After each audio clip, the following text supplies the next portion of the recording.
ചേനയും ചിക്കനും തമ്മിലുള്ളൊരു കോംബോ അതൊരു പൊള്ളി കോമ്പിനേഷൻ തന്നെയാണ് കേട്ടോ.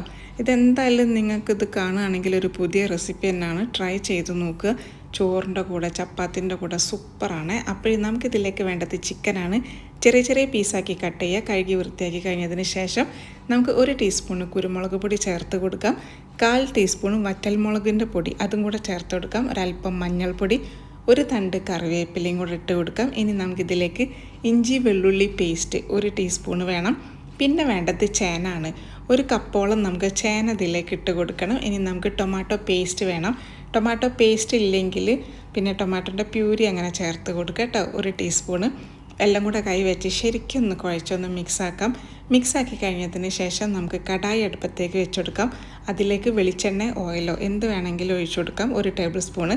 എന്നിട്ട് ചെറിയ ജീരകം പൊട്ടിച്ചെടുക്കാം. പിന്നെ വേണ്ടത് പട്ട, ഏലക്ക, ഗ്രാമ്പു, അതേപോലെ ബേ ലീവ്സ് ഓരോന്ന് മതി കേട്ടോ. അതും കൂടെ പൊട്ടിക്കഴിഞ്ഞതിന് ശേഷം നമ്മൾ കുഴച്ച് വെച്ചിട്ടുള്ള ഈ ഒരു മിക്സ് ഉണ്ടല്ലോ അതിലേക്ക് ഇട്ടിട്ട് നല്ല പോലെ നമുക്കിതൊന്ന് വേവിച്ചെടുക്കണം. ലോ ഫ്ലെയിമിലിട്ടിട്ട് വേണം വേവിച്ചെടുക്കാൻ. അപ്പോൾ ചിക്കനൊക്കെ ഇറങ്ങി വരുന്ന വെള്ളം ഉണ്ടല്ലോ അതിൽ നിന്നായിരിക്കണം അത് വെന്ത് കിട്ടാനായിട്ട്. ആ ഒരു സമയം കൊണ്ട് ഞാനൊരു കപ്പ് കോഫി കുടിക്കട്ടെ. ആ കോഫി കുടിച്ച് കഴിയുമ്പോഴത്തേന് തന്നെ ഇത് സംഭവം റെഡിയായി കിട്ടും.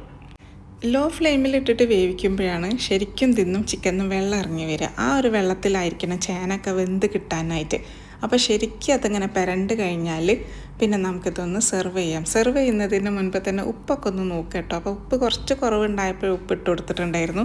അതേപോലെ സെർവ് ചെയ്യാൻ നേരത്ത് മാത്രമായിരിക്കണം വലിയുള്ളി ചെറുതാക്കി അരിഞ്ഞതും മല്ലിയിലയും പുതിനയിലയും കൂടെ ഇട്ടിട്ടൊന്ന് മിക്സ് ചെയ്തിട്ട് വേണം നമുക്കിതൊന്ന് സെർവ് ചെയ്യാൻ. അതായത് ആ ഒരു ഉള്ളിൻ്റെ ആ ഒരു കടിക്കാൻ നമുക്ക് കിട്ടണം. ചൂടൊക്കെ തണിഞ്ഞതിന് ശേഷം മാത്രമായിരിക്കണം ഉള്ളി ഇട്ട് കൊടുക്കാൻ, അല്ലെങ്കിൽ ആ ഒരു ഉള്ളി കുഴഞ്ഞു പോയി പോകും.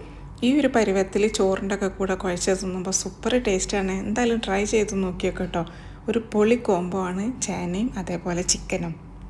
എൻ്റെ ഈ ഒരു വീഡിയോ കാണുന്നവർക്ക് ഇത് ശരിക്കും ഒരു പുതിയ റെസിപ്പി തന്നെയാണ് കേട്ടോ. പെട്ടെന്ന് മനസ്സ് തോന്നിയ സമയത്ത് തയ്യാറാക്കിയതാണ്. പക്ഷേ സക്സസ് ആയപ്പോൾ നിങ്ങളേറ്റതൊന്ന് ഷെയർ ചെയ്യാണ്. ഇത് ശരിക്കും ഞാൻ അന്ന് നെയ്ച്ചോറായിരുന്നു ഉണ്ടാക്കി. നെയ്ച്ചോറിൻ്റെ കൂടെ ഒരു രക്ഷയില്ലാത്ത രുചിയാണ്. എന്തായാലും ട്രൈ ചെയ്യുക, അഭിപ്രായം അറിയിക്കുക. ഇഷ്ടപ്പെടുകയാണെങ്കിൽ എന്തായാലും ഫാമിലിക്കും ഫ്രണ്ട്സൊക്കെ ഷെയർ ചെയ്ത് കൊടുക്കണേ. നമ്മുടെ വീട്ടിലുണ്ടാകുന്ന കോമൺ ആയിട്ടുള്ള ഐറ്റം ആണല്ലോ ചേനയും ചിക്കനും. അപ്പോൾ ബൈ ബൈ, അസ്സലാമു അലൈക്കും.